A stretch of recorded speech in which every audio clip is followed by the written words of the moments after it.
bientôt de la martiale sont des vieux loups. Marc et Cyril, expliquez-nous comment vous êtes venus à la chasse sous-marine et en quoi cette passion est devenue une véritable addiction. En fait, moi je suis tombé dedans quand j'étais tout petit, de par mon père, qui chassait un petit peu comme ça l'été.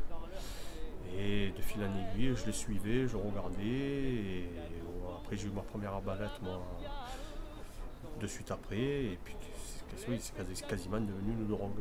Et moi, ça fait 23 ans que je chasse. Et avec autant d'années de compétition, on n'est pas bien si on ne va pas à la mer. Mais en fait, le fait d'être sorti, d'être, entre guillemets, hors de ce monde, on va dire, de vacarme, de fou, ça nous permet de nous évader et être dans un autre monde, on appelle bien ça le monde du silence. Il y a quelques petits bruits, mais bon, on se sent vraiment bien. Moi, j'ai un parcours un peu plus atypique parce que je viens de la natation, du coup, natation, dit apnée, dit un petit peu chasse sous-marine. Donc, je suis arrivé par le biais du sport à la chasse sous-marine. Comme Cyril, je pense que c'est une drogue également. Et comme pour faire très simple, quand on sort de l'eau, cette petite communion avec la nature, on est prêt à réaffronter la vie de dingue qu'on vit tous. Mais c'est vrai que c'est une petite parenthèse dans notre vie. Et il y a également l'aspect surtout sportif, on est des sportifs accomplis. Dans quel état sort-on d'une partie de chasse? C'est ça, on est lavé, puis on dort bien après, parce que la fatigue, elle se ressent bien. C'est pas évident de pêcher pendant plusieurs heures, comme là aujourd'hui, dans le froid. Et l'organisme perd beaucoup d'énergie. Donc quand on revient, on a une bonne fatigue, on va dire. Quelles sont les motivations qui vous poussent à braver les éléments et les conditions extrêmes? Moi, personnellement, il y a plusieurs choses. Déjà, je recherche le dépassement de soi-même de par la compétition. Pouvoir s'élargir dans plusieurs techniques, aller au-delà du normal, repousser un peu les limites, bien sûr tout en sécurité. Mais justement, la compétition permet déjà d'être bien encadré, bien entouré, et puis de pouvoir pratiquer dans n'importe quelle condition, parce qu'il faut s'adapter à toutes les conditions. Il y a le dépassement de soi, puisqu'on va chercher, à la base la chasse sous-marine, il y a la prédation, mais c'est pas le but ultime d'attraper le poisson. Le but ultime, c'est comme disait Cyril, c'est le dépassement de soi, dépasser ses performances physiques, puisque on a quand même des apnées qui dépassent des fois 3-4 minutes en dynamique, puisqu'on palme sur certaines profondeurs, on a des éléments un petit peu environnants, la mer, c'est quelque chose qu'on ne dompte pas facilement. Il ne faut pas se cacher aussi que moi ça me fait plaisir de descendre, faire un peu de poisson quand on arrive à le faire, et puis de se partager ça après avec la famille, les amis. C'est ça aussi, moi c'est un aspect qui me plaît bien, ça, c'est de pouvoir partager le fruit de sa pêche. On ne devient pas un chasseur sous-marin du jour au lendemain. Quel travail en amont cette pratique exige-t-elle?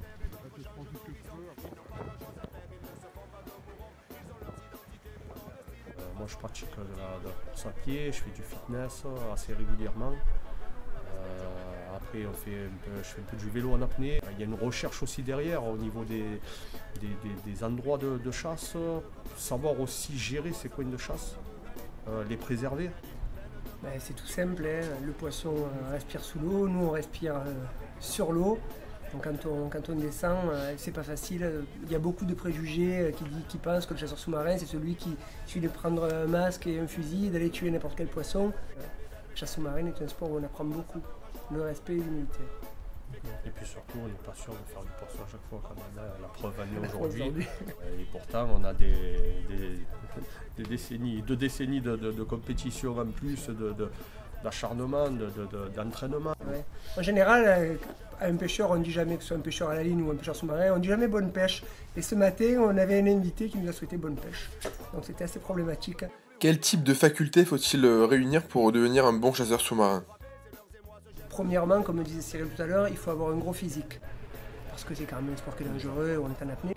Et après, il y a également le côté mental. le côté découvert de l'environnement, puisqu'il y a plusieurs facteurs qui rentrent en compte, le côté physio de l'être humain et le côté environnement avec la météo, la découverte des zones, comme disait Cyril. Moi, pour ma part, oui, il faut quand même ne pas être énervé, ne pas avoir bien dormi. Ça, je pense que ça, je vois aussi que ça y fait. Bien dormir, bien s'alimenter, surtout avant une sortie. Bien s'hydrater. Avant chaque compétition, on va dire que mentalement, je me prépare un petit peu avant. Bien que vous ne fassiez pas équipe ensemble, vous avez déjà un palmarès bien étoffé. On a gagné 3 fois la Coupe de France. On a gagné 3 fois les championnats de Provence en double.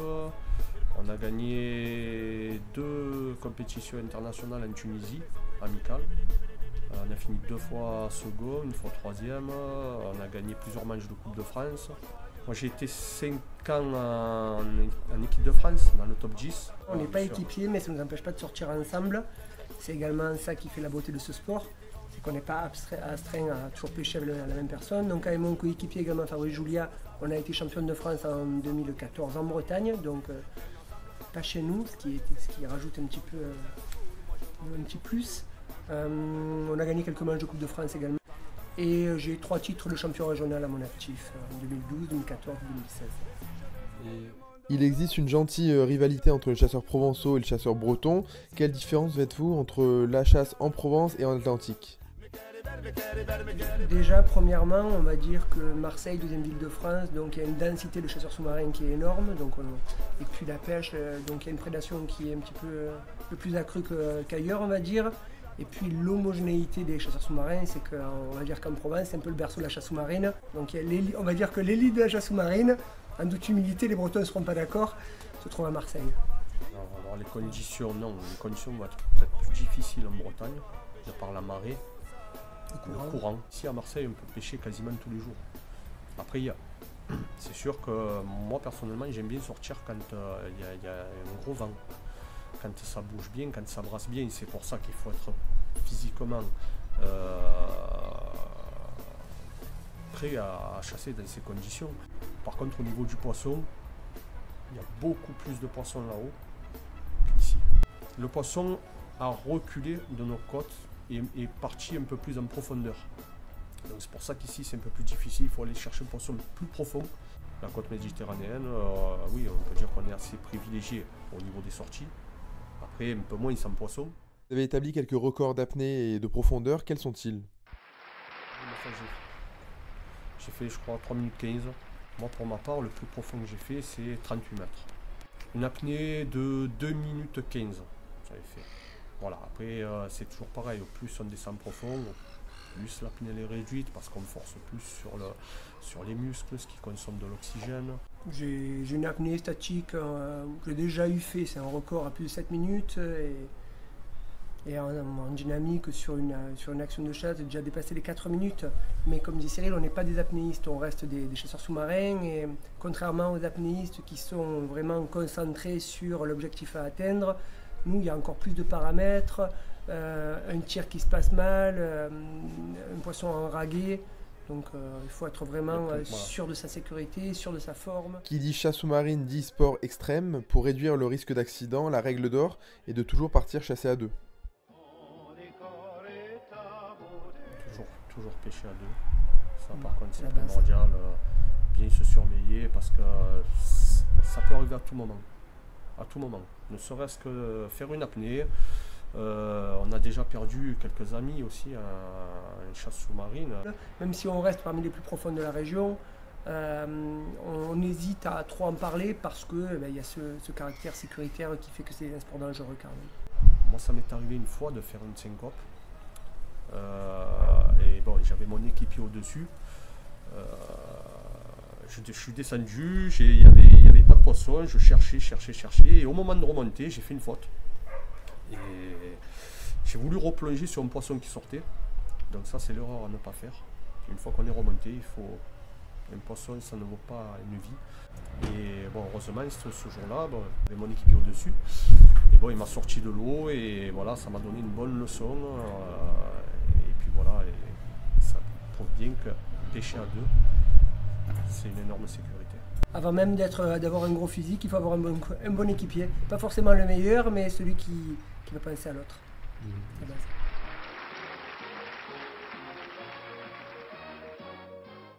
Quelle est la prise ou la rencontre sous-marine qui restera gravée à jamais dans votre esprit? Sous le soleil qui fait mûrir les ritournelles, dans tous les coins on se croirait au paradis. Moi, c'est une journée avec les dauphins.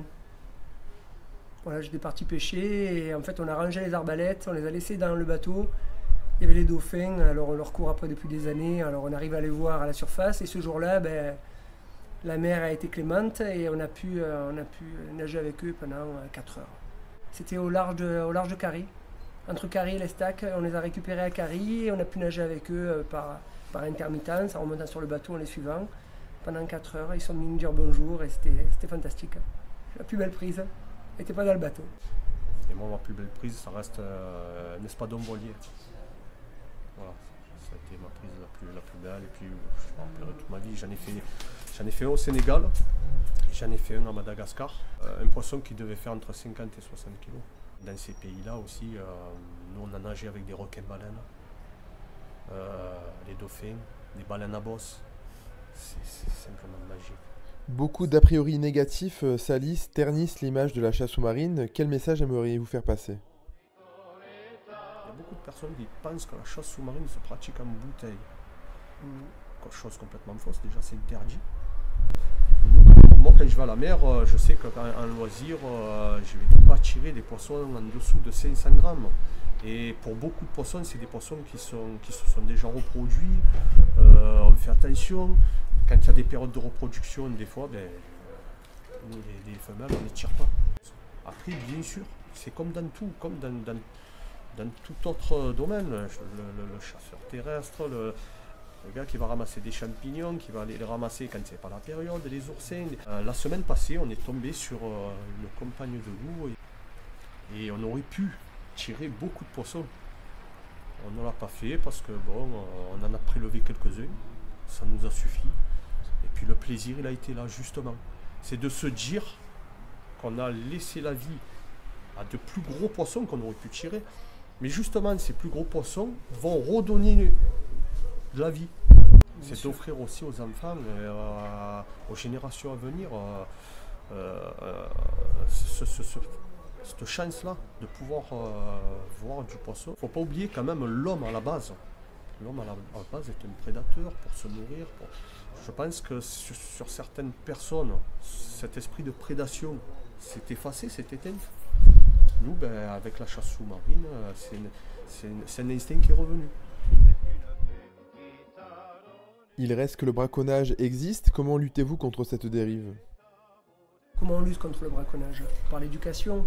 Donc la fédération à laquelle on appartient, qui est la FNPSA, par le biais des formations, par le biais de l'information également, on lutte contre tout ça. Déjà en informant la population lambda de quelle est notre activité, et puis derrière en formant les jeunes et par le biais des cadres que nous sommes sur le mode de prédation et sur le mode sélectif que l'on doit avoir. Après, c'est comme dans tout, il y aura tout le temps des brebis galeuses. Voilà. Vous êtes tous les deux des enfants de Marseille. Qu'est-ce que cela procure que de redécouvrir votre ville depuis le large? C'est magnifique, du bord de mer. Quand on part de la Côte Bleue jusqu'en allant sur Cassis, La Ciotat, tout ça, les calanques qu'on a, c'est magique. C'est magique. L'endroit est vraiment superbe. Quand on est sur la corniche, par exemple, à Marseille, quand on regarde la mer, on n'imagine pas toutes les beautés qu'il peut y avoir en dessous, ou même le parc national des Calanques, dont on parle depuis longtemps.